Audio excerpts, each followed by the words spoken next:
Welcome, folks. My name is Kevin. I am here right now with a wonderful vessel of God, Mrs. Paula, if I can call you that, Mrs. Paula Chomba. She is a part of the WOWT NGO. She is a chairman, a co-founder, and that stands for Wakefulness, Orphans, and Widows of Tanzania. And I am pleased, I am honored to be able to sit here and have a thoughtful, mind-provoking, spirit-provoking conversation with someone who is really blazing a trail in the philanthropic area. She is doing things that most people only talk about, but she's actually in the trenches doing the work. And I have to give you those flowers because those are the things that I am aspiring to do myself. So thank you for allowing me this time to talk to you. And before we get into the meat and potatoes of our conversation, just please introduce yourself to the world. Let everybody know who you are and what you've been called to do. Well, first of all, I just want to thank you so much for having me. It's also a great honor for me. I've seen your work. I know about what you do, and it's very powerful. And so it's great to finally be among like minds, like spirits, and this is how we're going to get things done. So thank you for having me. So Wakefulness, Orphans, and Widows Tanzania, it is a national NGO, in, as the title says, Tanzania. And we focus on creating economic sustainability by providing jobs, entrepreneurship training, education, sponsorships for children so that they can go to school, women as well. So we focus on at-risk children between the ages of 7 and 23 years old. Those are young adults, obviously, at 23. We work with orphans, street children, single mothers, and working aged widows. Now we have a sponsor a child program, and that program is for the poorest children in Tanzania, meaning we are able to, with that program, we're able to provide food, clean water, clothes, healthcare, school sponsorships, meaning their uniforms, their books, their pens, their backpacks, their school fees. Lunches are very important because a lot of these children are not eating lunch. They can't afford it. And some of them eat maybe one meal a day. Some of them don't eat sometimes at all. Um, and to help them to finish school, to go from primary school to secondary school and then on to higher learning or into their career or creating a business, whatever it may be. And through all of this, we're teaching, of course, the importance of living not just for yourself, but to bring up the whole community, to bring up the whole continent, actually, Yeah. the whole community. And this is our way of changing the mentality so that the corruption that we see today, that we hope that with this generation of children that we're dedicating to raise over the next 20 years will be better. We would like to, our goal is to get them into careers such as entrepreneurs, business owners, inventors, scientists, technological innovators, and leaders. And to do everything we can, we go to their home. We make sure that they have light so that they can do their homework. There's a lot of children who can't even do their homework because they don't have light. It's just dark. Yeah. We make sure that they are clean, that they have clean clothes, that they have everything they need. Also counseling, family counseling, and everything they need to get there. And we'll be behind them all the way. So the thing that really separates what we're doing from probably any other NGO or any other kind of charity is that we're really addressing the root problem. We're not just asking for charity. We're not just asking for donations or handouts. Right. Hand out to people. We are creating a new economic, sustainable development. Is that, I don't even know if that's Yeah, yeah, that makes sense. we're creating jobs, and one of our main goals that we would want to do is to make a business. So a brick factory. And with this brick factory, that would provide jobs, but it would also provide an ecosystem of jobs so that we can help over time. They would be running this factory. Over time, we would be raising the children to run a sand quarry where the sand that is needed to make the bricks, they build that company. You build a rock quarry. So the rocks that are needed to build the bricks, they have that. You know, the whatever is needed, these companies can be built. You need marketing, you need promotion, you need all of the things that you need. So to eventually build an economic ecosystem all built around that company. And with the funds we use to um, build schools, not build schools, but to make the schools that are already there better, and to perhaps build a school for higher learning, a college, if that's necessary. So I mean, there's so many, so many things Different. I want to Yeah, say, so many projects. It's sure. just, you know. There So, is a but lot. that's what we're doing here. We're here Yeah. to make substantial change of, Yeah.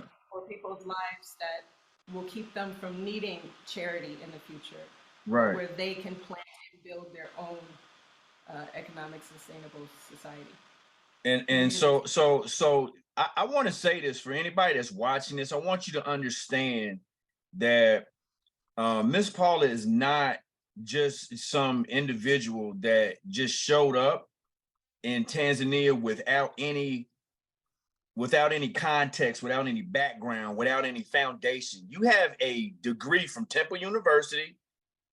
You ran Oh, your own business for a substantial amount of time. yes. So I want people to know exactly how amazing a talent you are, Thank because it's not easy to do what you've done in the past and to be as successful as you are, and then to hear the voice of God to have you redirected to take your talents and your passion somewhere else. So um, here tell that you were gifted in the music space. Is it is you. so let's I want to hear that. I want so and the Yeah. reason why the reason why I'm asking you this because my parents, when I was growing up, I remember so many times, and I mean no disrespect, but I remember so many times that there was this one particular white female on TV, and they had an ad, that an infomercial that they played around the clock for people to support and feed children in Africa. And they showed the absolute worst places. This one little child who was emaciated and had a bloated stomach, and there were flies on his, like, I remember that. And so many times I remember people that did give, my parents gave. And it was like every year growing up, it's the same infomercial. And it's like nothing's changing. And people got burnt. People got very distraught. That became a jaded space to give. So the reason why I'm asking you to let's put some humanity behind your pretty face and your accomplishments, so people can be attached to something and say, hey, like, I see this woman and I see her heart and I see her spirit. So I want them to know, like, yo, she really has this philanthropic spirit. But if she want to get on the mic and sing like Shirley Caesar, she can do that too, right? So I wish like Shirley right, Caesar, but yeah. right. So yeah, Thank you. you have some experience. You graduated from Temple. You have a bachelor's degree from Temple, and you were in the music space. Can you tell us about that? Yeah, I can. I do want to thank the Most High Father in heaven because being here in Temple, in Tanzania, doing this work now, everything in my life has served me to be able to do this. So even Mm, the music has served. So yeah, I graduated in 96 from Temple, and I also went to the New School for Social Research in New York, working towards my master's. I didn't finish that. I had a tragedy where my boyfriend at the time was murdered. And Oh, so uh, I was called to go to Paris. And so I went to Paris, France. I had $500 in my pocket. I had some friends, but they weren't in Paris when I went there. And so I stayed with a friend of a friend. I didn't have a job. I didn't have a plan. I had a visa for, I don't know if it was 3 or 6 months. I didn't even end up going to that school, but I kept the visa and I just stayed. I was illegal for a while, and I just worked my way up. And I was there for 23 years, actually. And so I started writing music when I was in New York. I wrote my first song. And then when I went to Paris, that's when I started producing. And I released my first album in 2008. And over the years, I've signed songs with Warner and Universal and different, a lot of international, what is it called? Music Independent, Spain. Yeah, yeah. independent labels. So, that was good. But then I had the calling to come here during COVID. So that was in Mm. 2022, I believe now. And I had a dream. In the dream, it was an angel that came to me and touched my Mm. foot. My foot, the angel had a light on its finger, like E.T. phone home. Touched my foot, and my foot started cramping. Like in Wow. real life, it actually cramped so much. I woke up out of the dream. I had to grab my foot. So the dream transferred into real life. That's how powerful it was. But still, during the dream, before I woke up, he came and he just came right to my face, just like this, and he said that I have 5 months to cross over. I have 5 months to cross over, and he said the code for boundary is 522. And so when I woke up from this, incredible, I guess, visitation, for me it was anyway, um, I knew I had 5 months to leave France. And so I had also other visions, and I had also other things, and I just followed my calling. Yeah. And within the 5 months, I was here. And that was almost 2 years ago. In June, it will be 2 years. So it was during when everybody was on lockdown, and I was really afraid I wouldn't get out. I had a dream that I was going to be kept from coming back to Africa because I Mm. had visited once. I went to Ethiopia as a part of the diaspora program with the African Union, and that was with my friend. And so that program didn't work out, and COVID stopped it.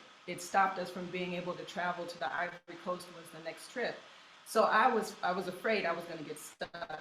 And Father blessed me. I got out within those 5 months. And then as soon as I got to Tanzania, that's when they changed the laws. So it was like maybe just a few days after the deadline that the angel told me was when they changed the laws and said, if you don't have the vaccine, you can't work. And then, after that, you Wow. can't. So I just made it in a little window. And so when I got here, I started working right away with Orphans from Zion Gate, and we were able to do a song with the children. They wrote the song, I produced it, I made a little video, and I sent it to be signed with Universal. Now, at first, they accepted it, and so we thought that the song was going to be signed, but then they changed their mind, and so recently I just found out they're not going to take the song, which is sad. Oh, But we still can do something with the song. sure. The song is there. And so we're just continuing to do that music work here with the children. It's not the main thing, but it's something that they enjoy. Man, I have I I've had some dreams, but nothing on that scale. So I'm I'm beyond impressed with that because a lot of times people think that they are actually called to do something, but then there are folks that are actually chosen. Like you were sent here, you were chosen to be here, you were chosen to do a work that I couldn't just wake up and be like, yo, God touched me, I'm going to Tanzania. Like that's not, you know Yes, what I'm it saying? could. If it Yeah, that's happened not to you. that's not in the cards for me. Like I don't see that. But the fact that you have been chosen, when God chooses you, like there's no denying that. Like you cannot, I don't care how much music you know. I don't care how good you are when you at football, basketball. I don't care how good you are at business. When he picks you, he picks you. And it is very obvious that he picked you.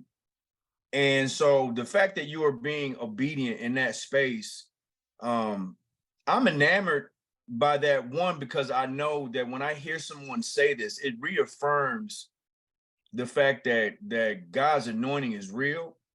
And when I get to sit and talk to someone such as yourself, I am grateful to God that he has allowed me the grace to be able to sit with someone who has his direct fingerprint on, his direct anointing on, and I can talk to them, and it reaffirms that he is real. His love and mercy is real. And when he wants you to do something, he shows you in real time that I will manifest my mercy, my grace, my anointing in your life. And I'm showing you that I'm doing this in one person. I'm no respecter of person. If you become a willing vessel, I will use you. Amen. And so I commend you on that you were willing, that you were open, you were obedient to do that. And it's not easy, Ms. Paula. It's not easy to have a heart to do the type of work you're doing.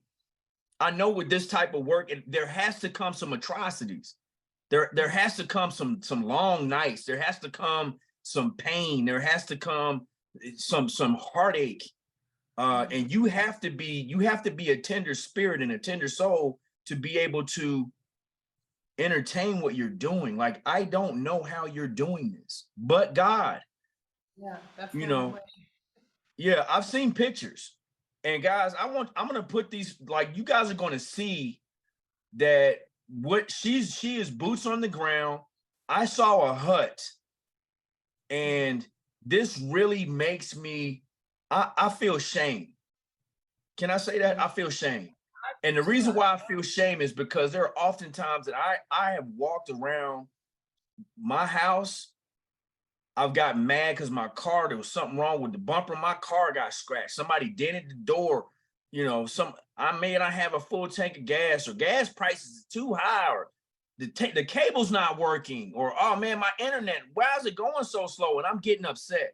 But when I saw what I saw in the photos that I was shown, I'm shamed, because there are children that are literally living in mud huts. I didn't think this was a real thing until I saw that. Tell me right now, what do you, being there, I wanted it to be as transparent as possible. I know that you have to go through a kaleidoscope of emotions helping these children, being in this space. Like, what are some of the things that you can explain to us, or just describe that life is like in Tanzania? Because we don't know. We just know what media tell us. But I saw the photos. Yeah, there's a real hopelessness here.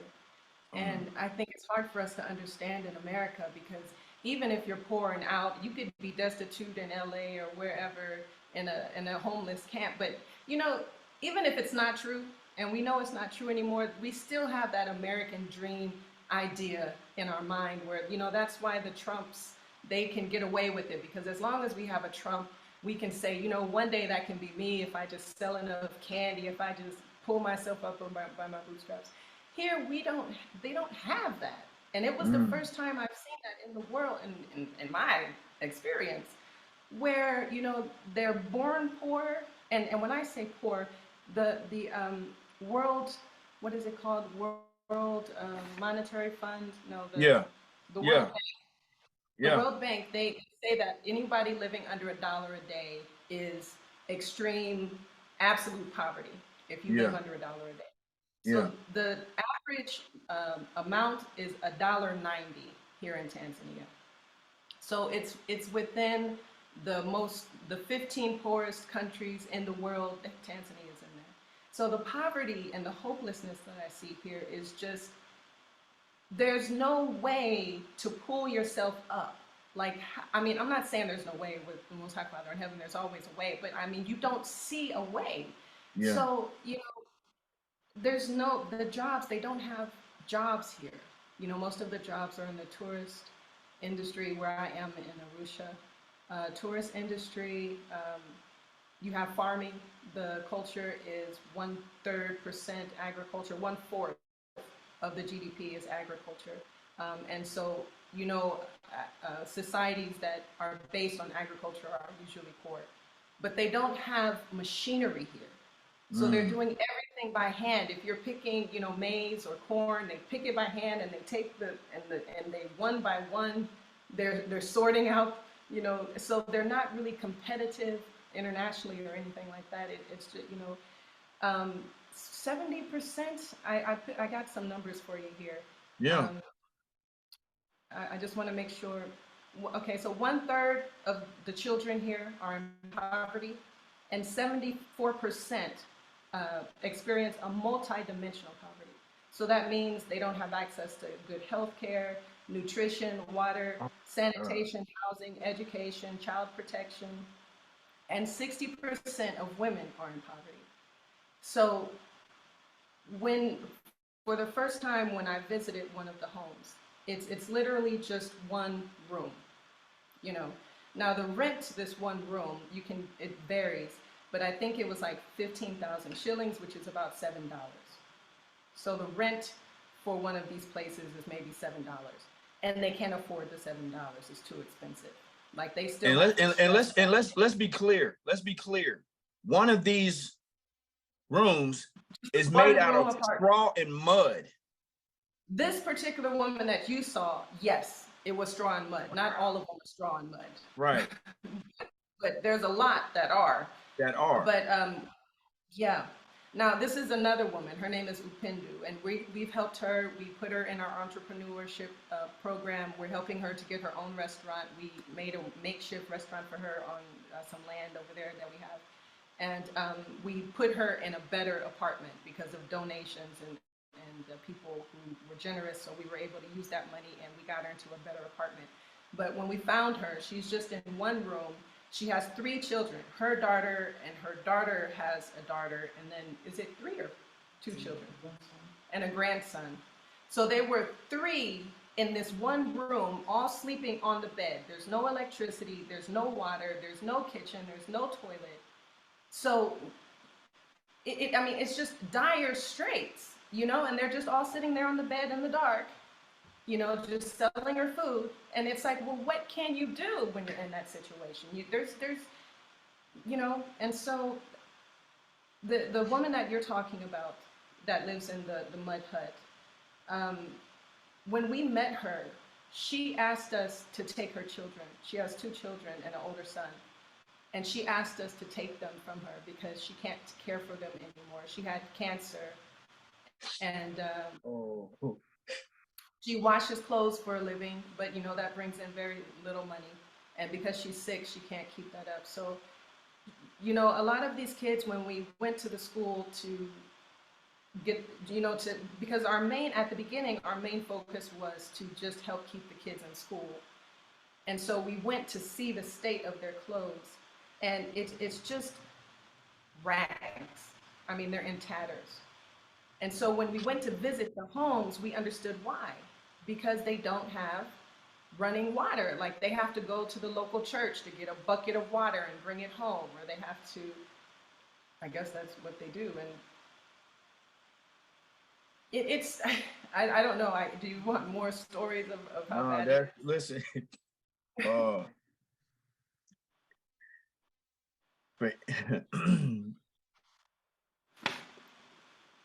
for anybody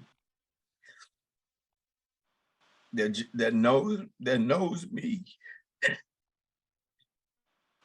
God help me. Please help me.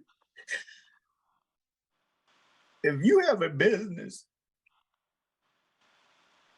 if you have a dream, whatever it is that you're working on,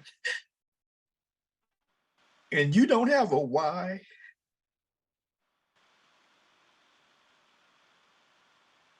these kids could be a why. We're in this country and we take so much for granted.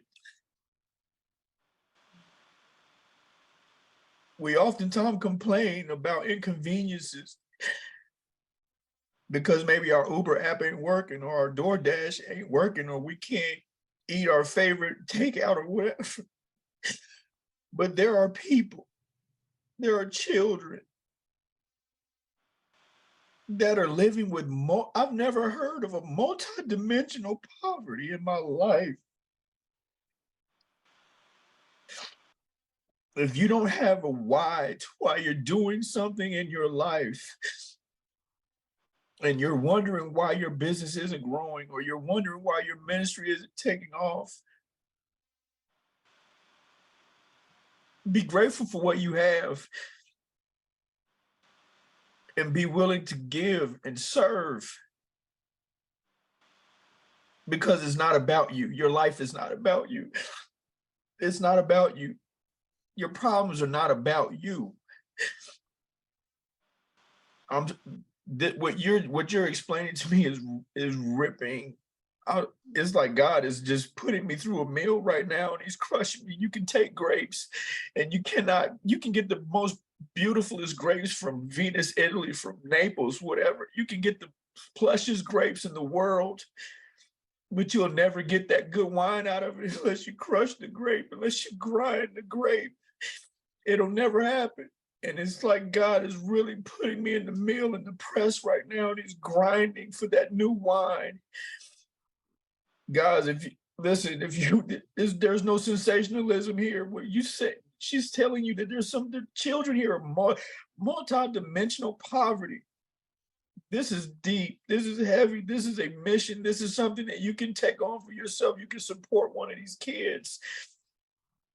You can give of yourself. You can give of your substance. You can give of your plentiful to help bless somebody else. God, help me to not be so stingy. Help me to not be so selfish. That you have people that are working, that are living in other countries. In Tanzania, this woman came, she left the United States. You left the comfort of this country. You left the protection of this country, which we think is the greatest country in the world, to go somewhere else to pour out of yourself, to give of your spirit and your soul, to help a child in need. I can do so much better. I can do so much better with my life. I'm sorry, that pushed me to a place I've never been before, Miss Paula. That pushed my spirit. That makes me want to do more. It makes me want to love God more. That makes me want to give more. So somebody that's like me that's gonna watch this, and I see your spirit, I can feel your energy. For someone that is like me that's watching, what can we do? What can we do to be you?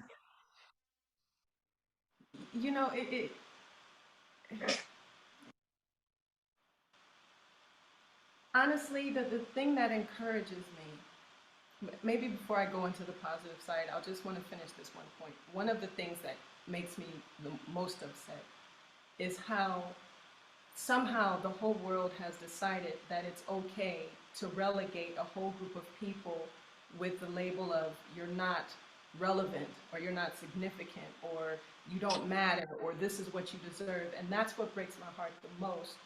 In some of the videos that you've seen, we showed the state of the classroom, and it's just dirty, which you can't help because outside it's no grass, there's no concrete or anything. It's just dirt, sand. So the room is dirty. There's mold everywhere. The roof is falling in. The paint is falling off. The chalkboard is unusable. The glasses, the windows are broken. It just looks like it's an unsafe place for a child to be spending hours a day sitting there studying in that environment. And it's just, and they're in tatters, as I said earlier. And so it's just setting them up to say, this is what you're worth.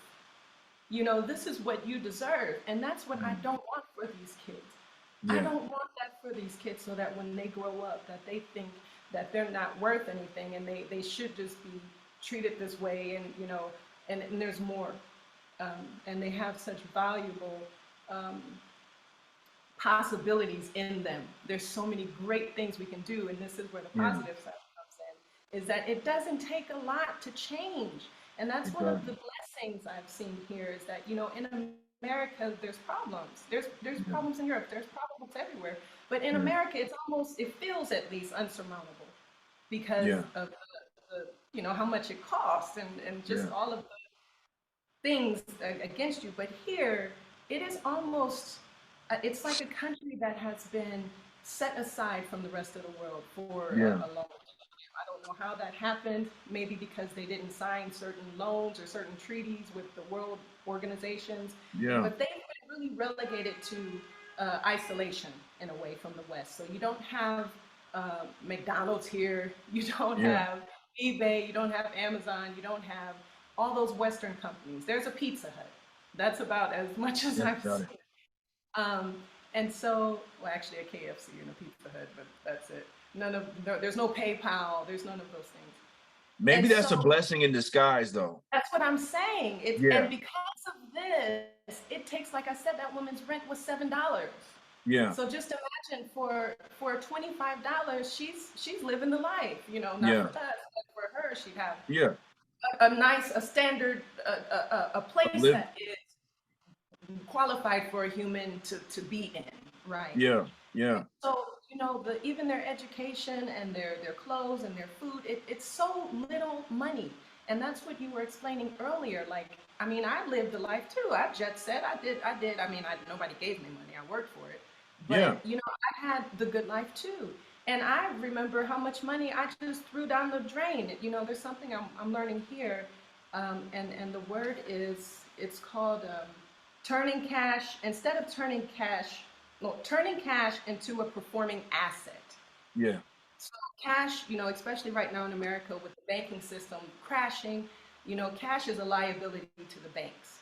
So when yeah. you have your money in the bank, it's a debt that they have to pay. And right now everything is shaky, so you don't know what's going to happen You don't tomorrow. know. Yeah, But like in Zimbabwe, when they had that crash, somebody asked a man, how did he get through that crash where their money went from being the same as the dollar into worthlessness? And he said he took the money from his salary and he bought a goat. And so this goat is what you call a performing asset. yeah, So it's not just paying your money, but you're going to get milk from it. If you need it, yeah, you're going to get meat, you can sell it. So it's something that gives you back the value of your money. So in the yeah. West, we just spend our money on things that is just, it's not going to give you any return. It's not going Right. to give anybody anything. It's just trash. It's just a Yeah, it's waste. trash. And I Right. learned that. And so now for, the same amount of money that I spent on stuff that now is, I don't know, in some trash heap somewhere, that can literally change a person's life here. That Yeah. can literally set them up to have, like we said with Upendo, to have her business. We had someone who paid her rent for a year. It cost $144 to pay her rent for a year For a so year. that she could focus, yes, so that she could focus on providing for her family and setting up her business. For the children, the clothes, this is a terrible story, but I gotta tell it. One of our children, his name is Joseph, and he's on the Sponsor a Child program. And when you sponsor a child, you can give any amount that you want to. So he's in the program, and so we got him clothes before we started the program. We went to the school. It's called USA River Elementary School, primary school, and we looked at the kids and saw who needed what, and so we got those kids that were the most desperate. I mean, literally just tatters, and we got them new uniforms. So after that, Joseph goes to the headmaster, and he was one of the kids that wasn't coming to school anymore. And so he went to the headmaster and he explained, saying, I wasn't coming to school because my pants were ripped. Mm. And so the kids were making fun of him. He couldn't participate in class, like he couldn't stand up and participate in class. So he was ashamed, so he stopped coming to school. Do you know how much the pair of pants that we bought him were like, what, $7?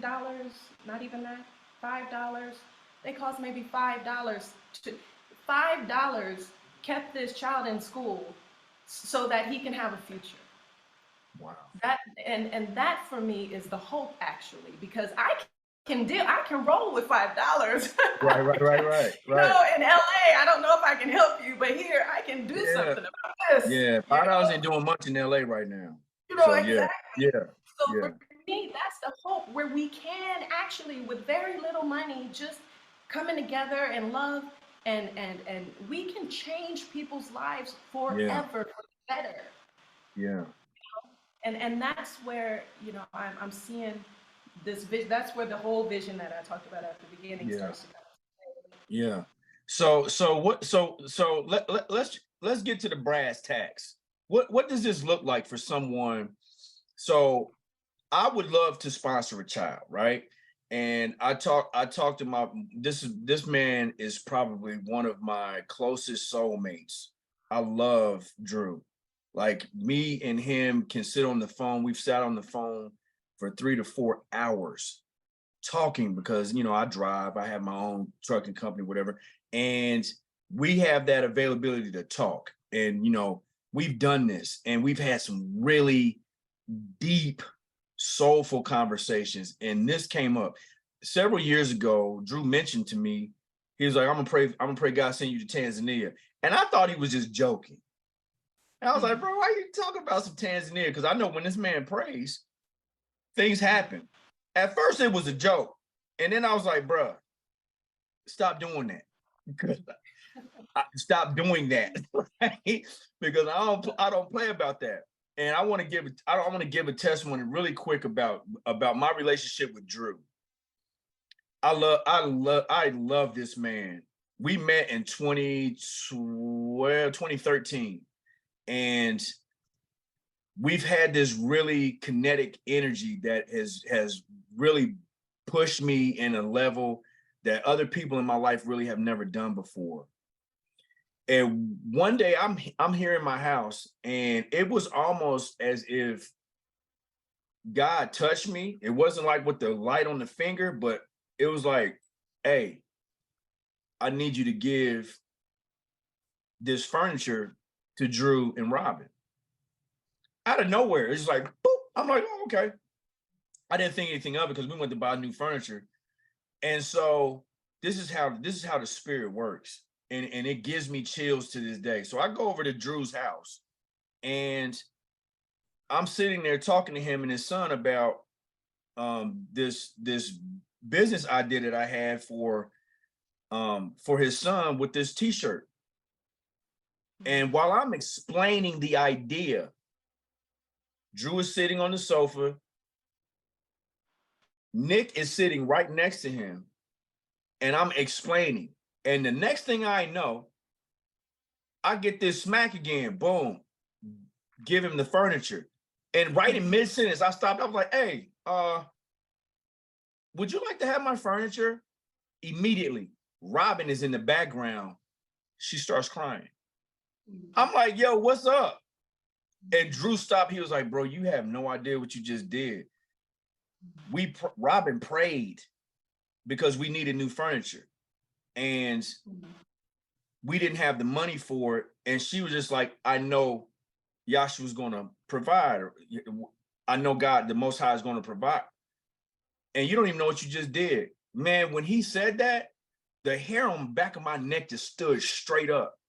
Because I was like, yo, and listen, I feel like sometimes I feel like, God, do you even talk to me? Do you work through me? Do you use me? David was anointed king, and he didn't even realize what that meant because he was still smelling like sheep dung when Samuel poured that oil on him. And I'm still out here in this field smelling like sheep dung. And I'm like, God, do you still talk to me? And he was like, yeah, I talk to you. I just need you to listen. Give the furniture to Drew. And when that happened, everything in my perspective changed. And this is why I kept telling him, bro, stop praying for me to go to Tanzania. Because when you talk to God, I know you really talk to him, because these things happen. And I don't know if I'm built for Tanzania yet. I'm going to say this to you. I don't know how this is going to look. But I told Drew this last week, Monday. I said, I don't know how this looks, if this is even possible, but I want to go to Tanzania. And I want to just meet the kids, talk to the kids, do whatever I have to bring clothes, supplies, whatever, just show love, pour in, because real men pour in. I don't know how that looks. I'm just going to believe the Most High to do this because I feel like he put this on my heart. So for anybody like me who is now in this position that we are ready to activate love and start the SAC program. I had this idea, the SAC, the SAC, the Sponsor a Child program. I don't know how that looks. Maybe we can create some really dope hoodies and t-shirts. And you know, people like to feel like they're getting something for their investment. Maybe we can have a website or something. You can buy this t-shirt, and when you get this t-shirt or this hoodie, that money goes to help and sponsor Joseph or little Marie or whomever is in the group, whatever, however that looks. What does that look like? How do we do it? How do we get involved? How do we start blessing and pouring in? Right. So the website is wowtanzania.org. I'm going to have that down here at the bottom here. Yeah.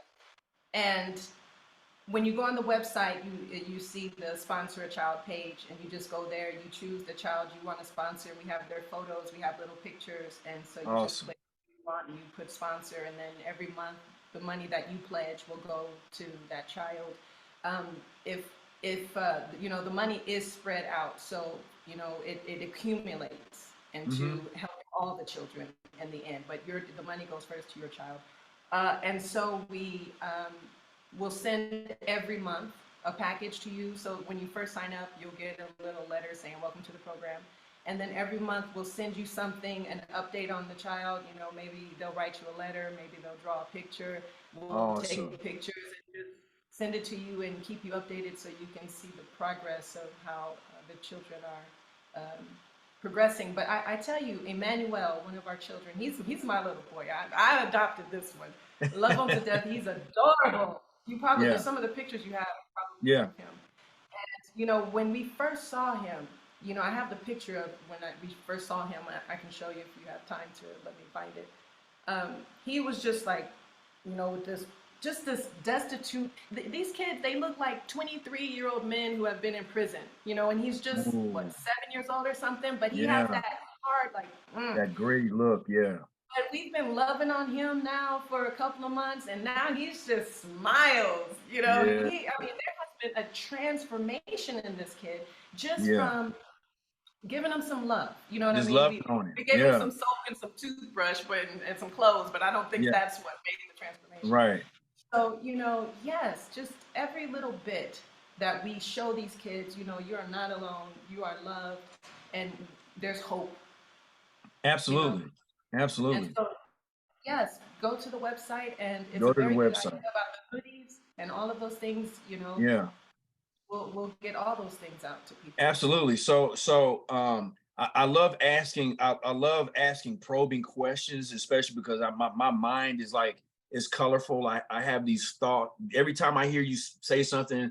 And when I was talking to Drew about this before, he was like, dude, I think you got 3 brains. I'm like, dude, that's just how God made me. Like when you say something, as soon as it pricks something, my mind just starts going in these little different caveats, like, oh, maybe we could do this. Oh, maybe we can do this. My dad was like that. So I get that from him. So for people that are inquisitive, right? What if someone says, Ms. Paula, I want to specifically adopt one particular child. I want to focus on one child. Not that I want to negate from everybody else, but I want to take that one child and I want to just pour into him specifically. Is that a possibility that somebody could just take one child and be like, I don't want my money going nowhere but to his family? Absolutely. Okay.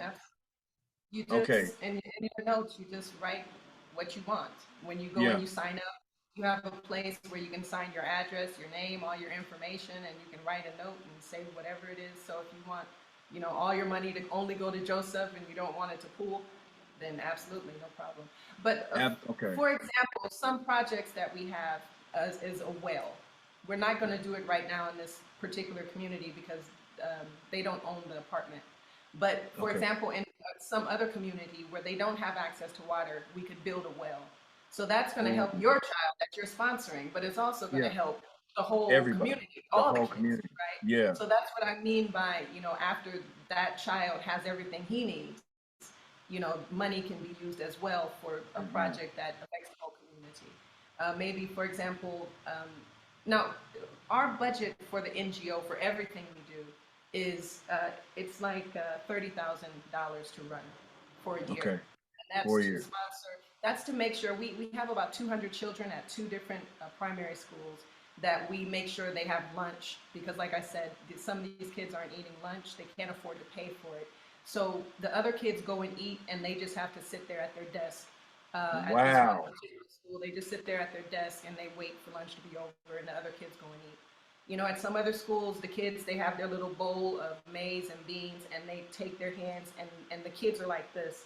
And they take their hands and they share their food with the other kids who couldn't afford to eat. So they're not even getting enough food. How can you study and learn, you know?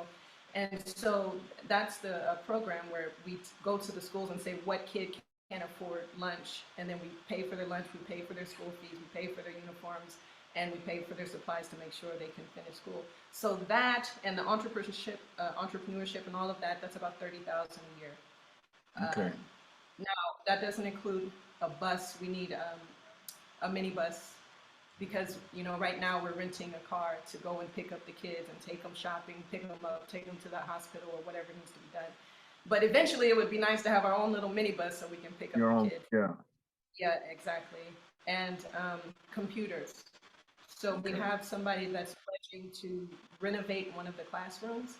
And so we thought it would be, the headmaster said that it would be a great blessing to turn that into, be able to turn that into a computer lab. So we're Awesome. working, we're applying with Apple Foundation to see Yeah. if they would, you know, sponsor us. That I don't know, it's a long shot, but we're going But to try. yeah. We're Sure. also Absolutely. approaching other foundations with our proposals for businesses to see if they want to give us grants or if they will give us grants. So Yeah. we're, you know, we're knocking on every door to make these programs happen. But every little bit, it doesn't just bring up the one child, it brings up the whole community. And that child Yeah. one day is going to be an adult and he's going to need a job or to create a job. So it's really a community effort. But absolutely, whatever money you pledge, we'll put it wherever you want it to go. You just tell us. Yeah.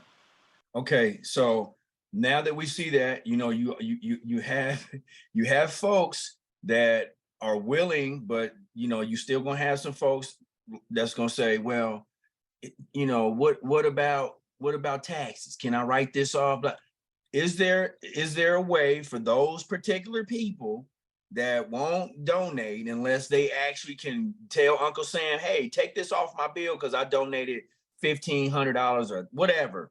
Is there anything for those folks on your site to reassure them that this can be a tax write-off because you donated to a nonprofit or an NGO or whatever that looks like?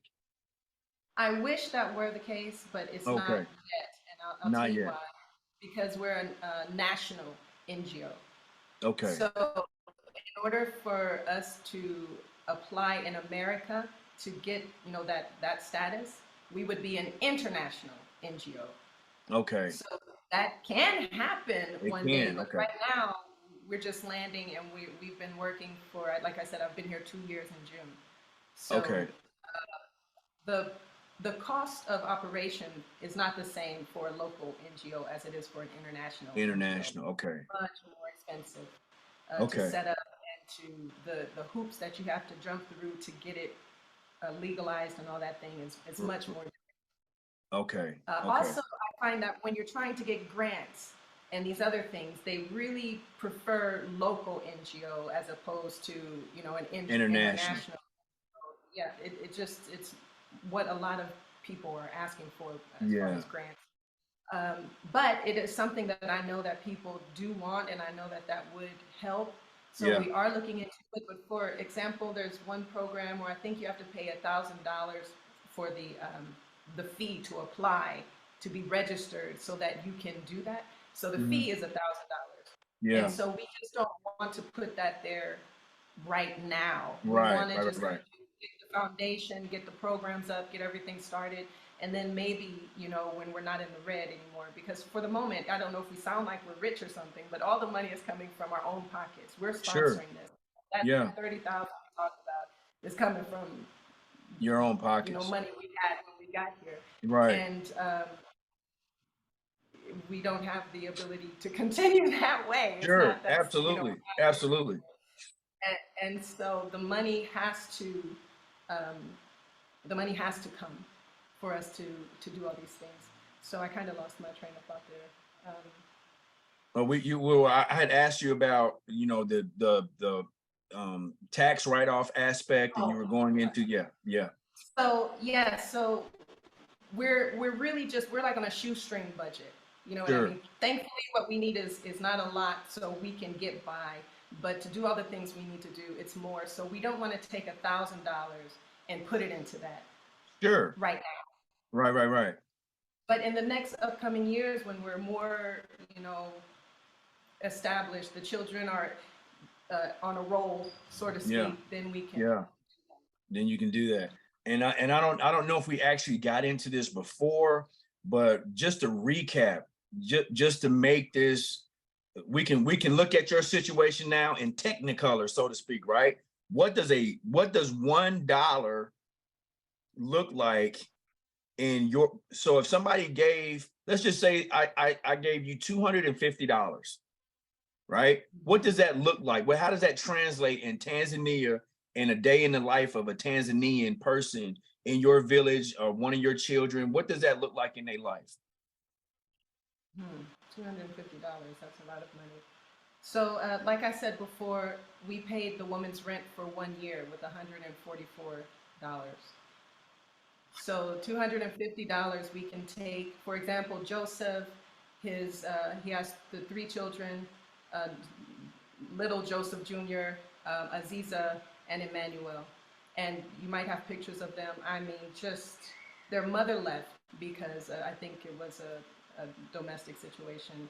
And so they just have the father, and he's not working. He's always looking for work, but I think there might also be some drinking that happens. So the kids are neglected.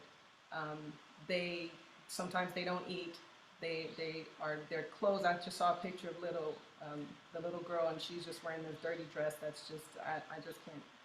And so with that money, we can put them into an apartment, a proper apartment.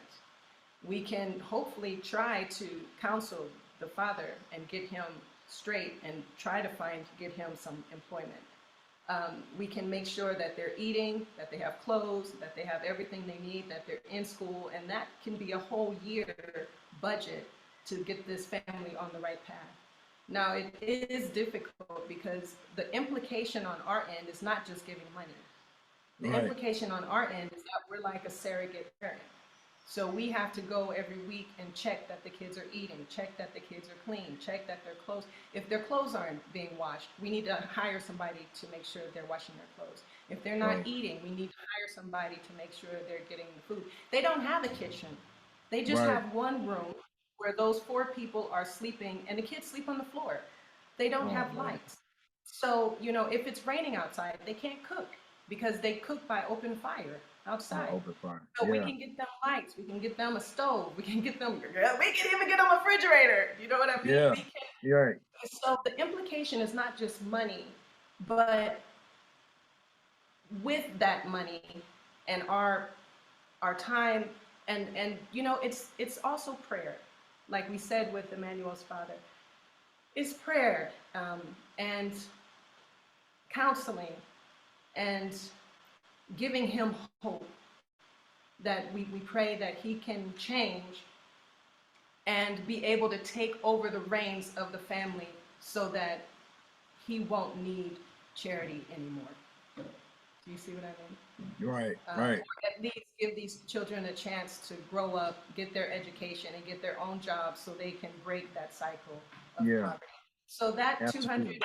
$250 could set that family up for a year, For a pretty much. year. For a So year. I wanted to recap that just so folks could really just see the magnitude of impact that they can have in such a grand way. Like God gave you, if you believe in God, Allah, whatever you subscribe to, no disrespect to anybody, but at some point in the center of your life, you have to know that your life is really, it's not for you.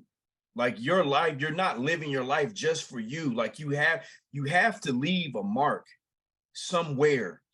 I heard a man say something at a conference I was at this weekend that just so moved me. and he cried, and I felt his energy, and his biggest fear is that I see my funeral and I see me there. And my biggest fear is that I only see me, I don't see anybody else, because I did not move, impact, or change anybody's lives. And I was that insignificant. And I'm afraid that my life is going to be lived in vain. And when he said that, something in me just, it broke, it snapped. I'm like, bro, like, what are you doing? What are you doing? You have to be willing to want to pour into other people, because somebody paid a price for us to be here, Miss Paul. Like, we just got to be real. Somebody paid a price to give. Somebody paid a price to sacrifice.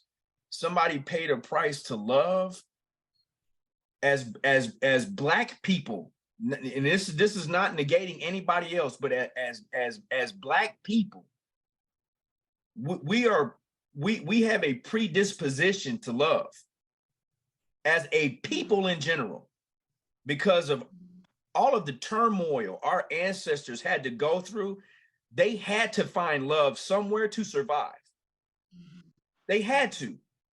You can't come from where we come from, and maybe it may not be every Black human or Black person or person of color on the planet, but at some stage, somebody had to show some love and compassion and give of themselves for somebody else to live and survive. And that is burnt into our DNA. It's in us as a people.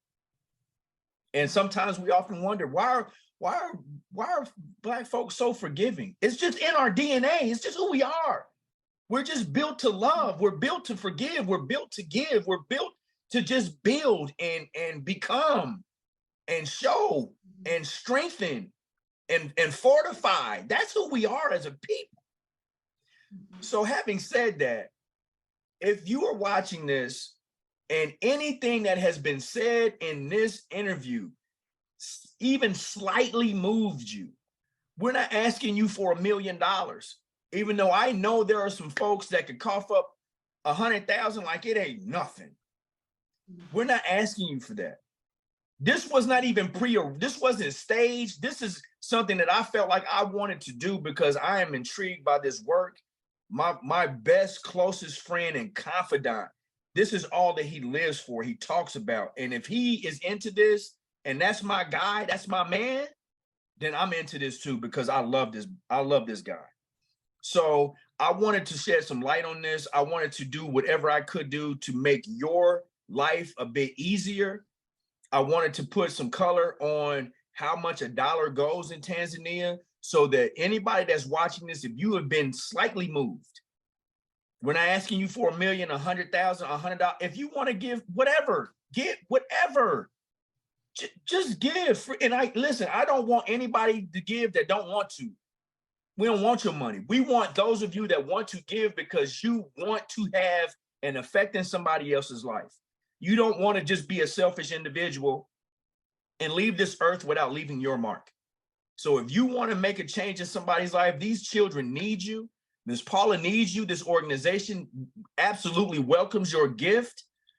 And I will do everything that I can to make sure that everybody knows about your movement, your group, your children. And I'm going to be a giver. I'm telling you this right now. I'm going to find one of them kids, whomever on your site. I'm like, God, you pick them, boom, that one. I'm taking that one. Let's go. And whatever you do, you do. And I want to be a blessing.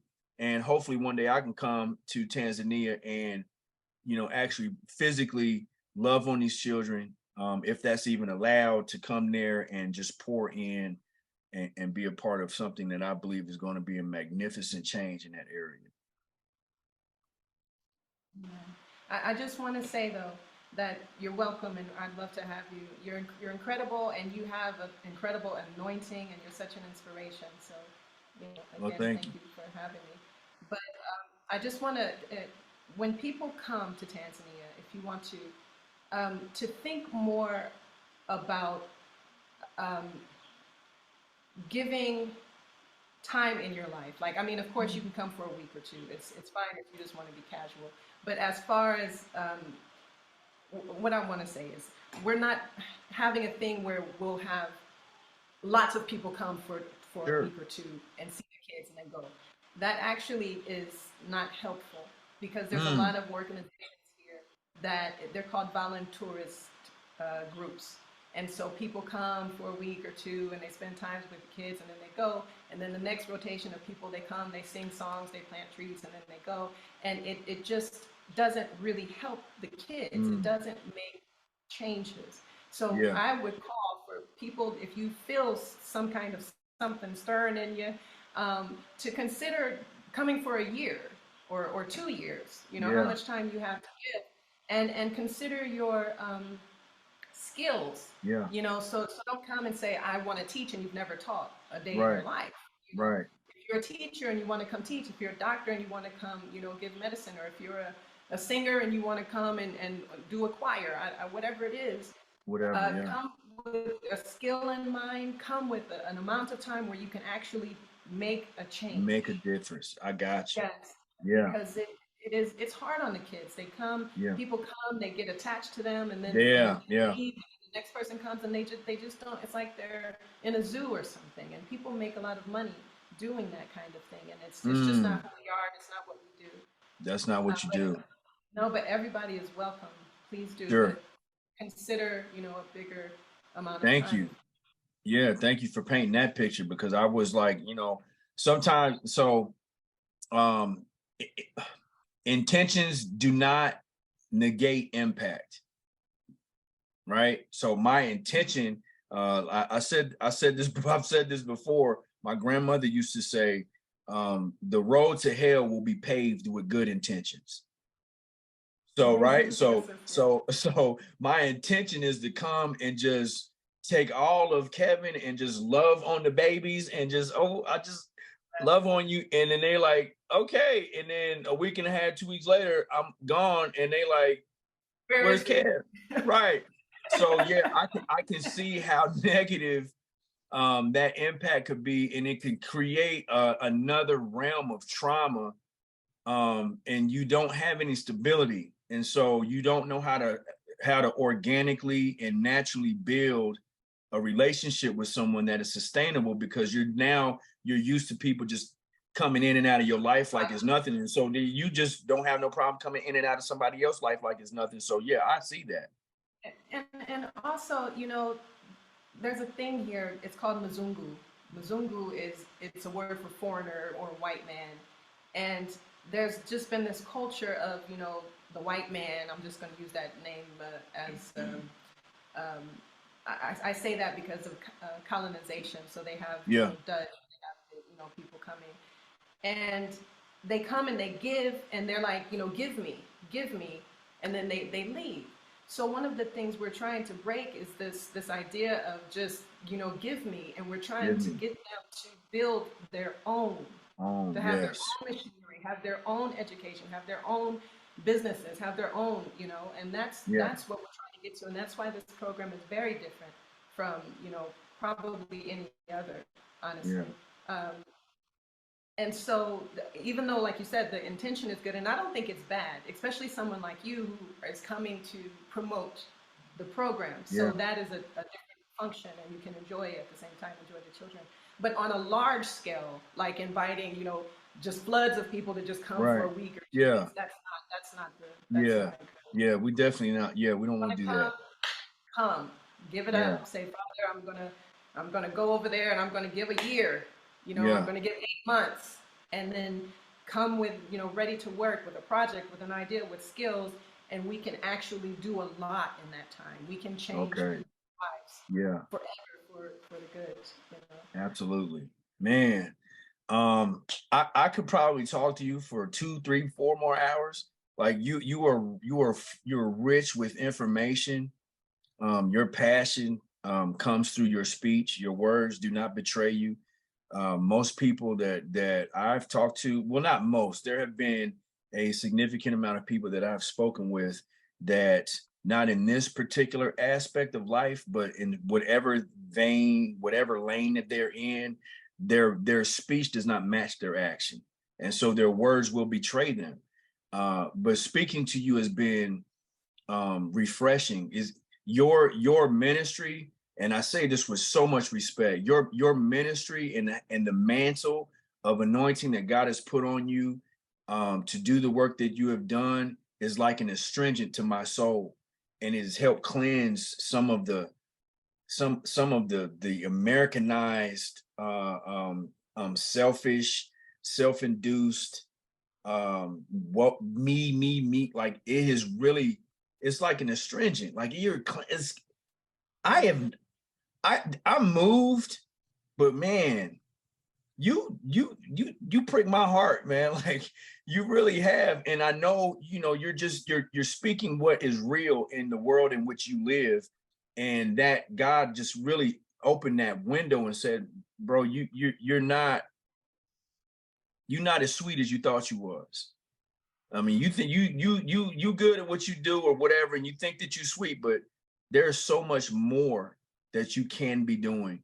And the fact that I got this opportunity, that the Most High allowed me to sit with one of his daughters as one of his chosen ones, to have this conversation and to be enlightened, to be open, to be moved, to have the Spirit move on me, and me still feel God's right hand on my shoulder.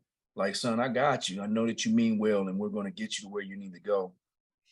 I'm grateful. So I would be honored if we could get everybody that watched this to give and just to pour and adopt one of these children. Again, the links to her website are going to be on this screen somewhere at the bottom here. You will be able to just please go to the site, just check it out, and just,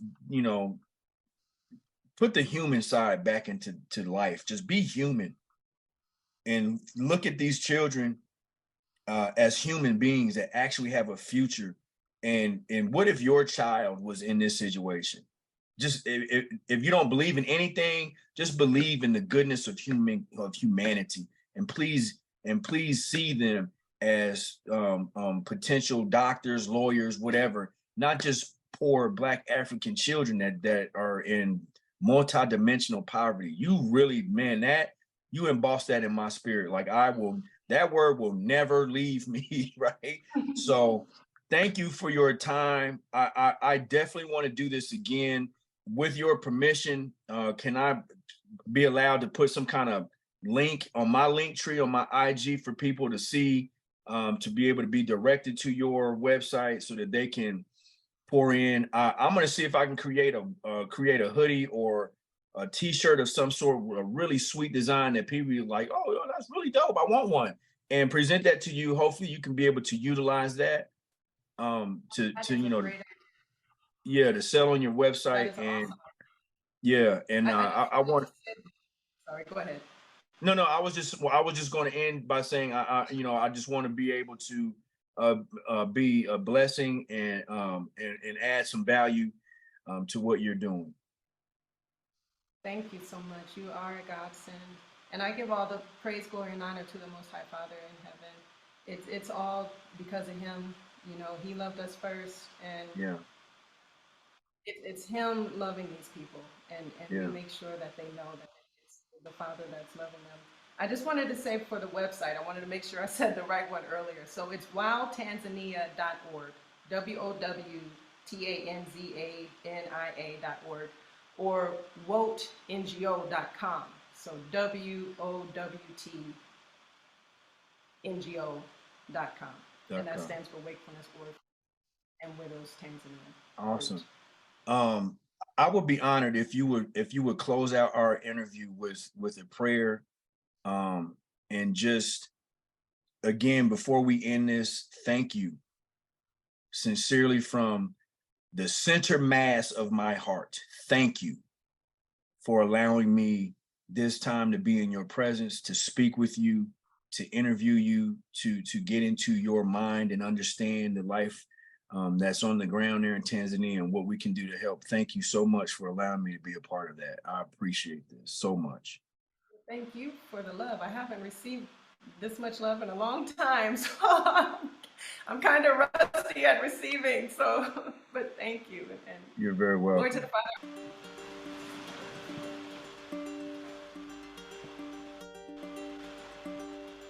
Father of the all, Father without beginning and without end, we humbly come before you in Jesus Christ of Nazareth's holy name, Father.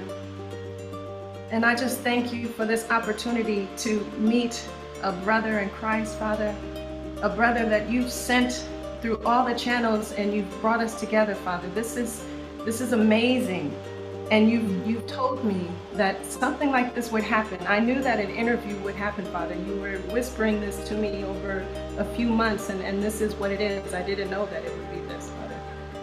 But I thank you for it. I thank you for opening doors, Father, that no man can open, Father.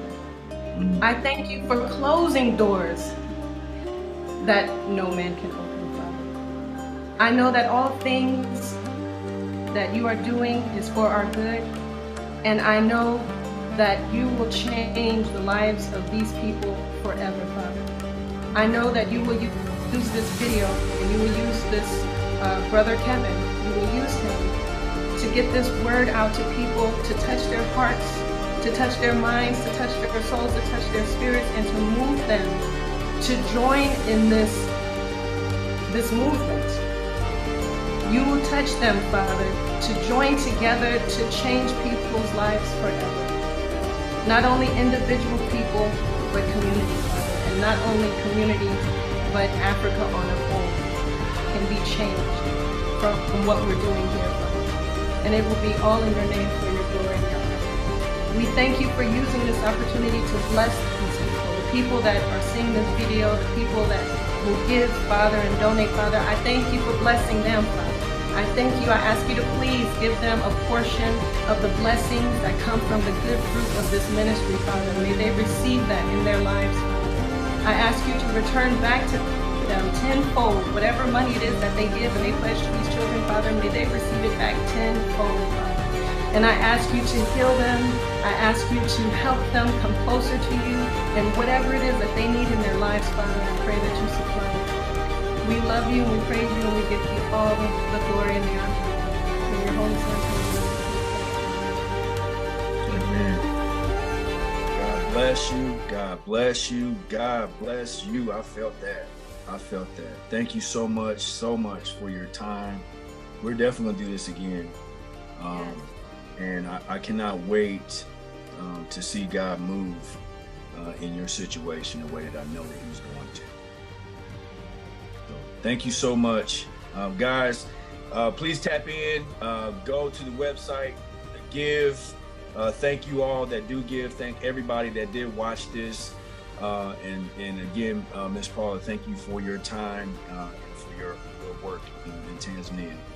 Thank you for everything you've done and that I know that Father will use you. Absolutely. All right. It was a blessing talking to you. Bye-bye.